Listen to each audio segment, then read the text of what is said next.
How many times have you realized the decision your boss was making was wrong, and were afraid to tell them?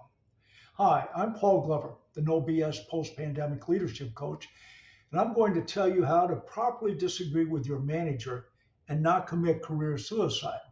A frequent question I'm asked by those in my coaching program is, how do I effectively disagree with my manager? And this is an important question to have an answer to. Knowing how to disagree with your manager and not commit career suicide is an essential skill set to develop and falls under the category of learning to manage up. Managing up is inherently difficult for two reasons. One, your manager has significant control over the day-to-day operation and can make your daily work life miserable if they don't like you. And two, they also exercise considerable influence over your future advancement within the company. Therefore, making your manager an enemy is never a good career move. However, with that said, I believe it is the obligation of a committed team member to both your manager and your team to have a well thought out opinion about situations, issues, and problems that matter. This opinion must be supported by facts. Then you must timely, effectively, and respectfully express that opinion to your manager, even if it is not the opinion held by your manager. Failing to do this is a disservice to your manager, whose opinion might be changed if they heard a well thought out and appropriately expressed different point of view, and a failure to properly support your team. So my counsel to those in my coaching program, and now to you, is once your opinion has been appropriately formulated, don't change it unless you are convinced to do so by information you didn't have. And don't be reluctant to express your opinion just because you think your manager disagrees or may not like it. But the secret to doing this and not getting put on your manager's naughty list is to deliver your opinion using these 7 rules, so this opinion is heard without blowback from your manager. Rule number 1, never disrespect your manager. Regardless of how vehemently you disagree with your manager, always treat him or her with the respect due them as a person and as the person holding the position of authority and responsibility.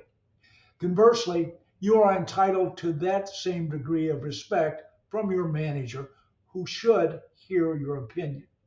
Rule number 2, express your disagreement directly to your manager. When you disagree with your manager, take that disagreement directly to them. Don't express your disagreement with your team members. This behavior serves no legitimate purpose because the workplace is not a democracy. Doesn't matter how many team members may agree with you, only the manager can change his or her mind.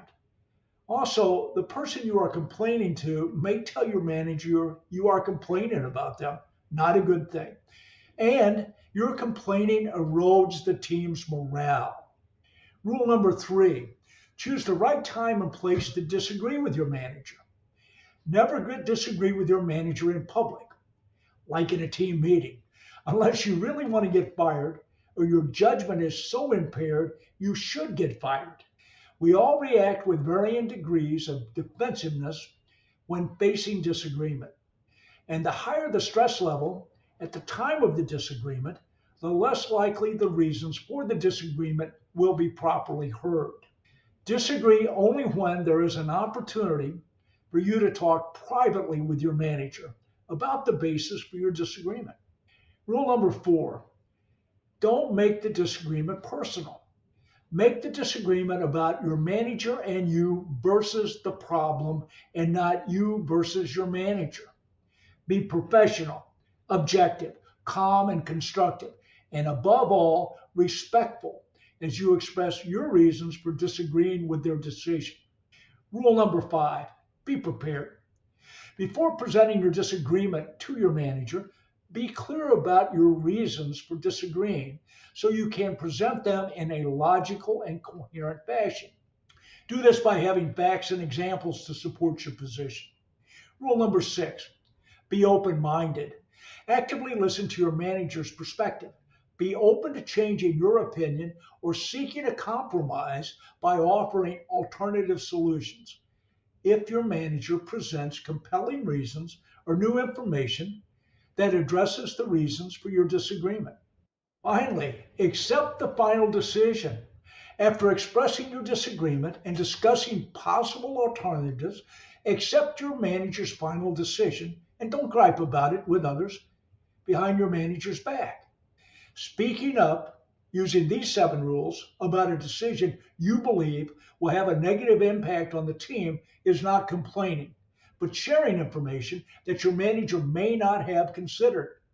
If your disagreeing stops your manager from making a mistake, you have gained an advocate that will support you when there is an opportunity for advancement.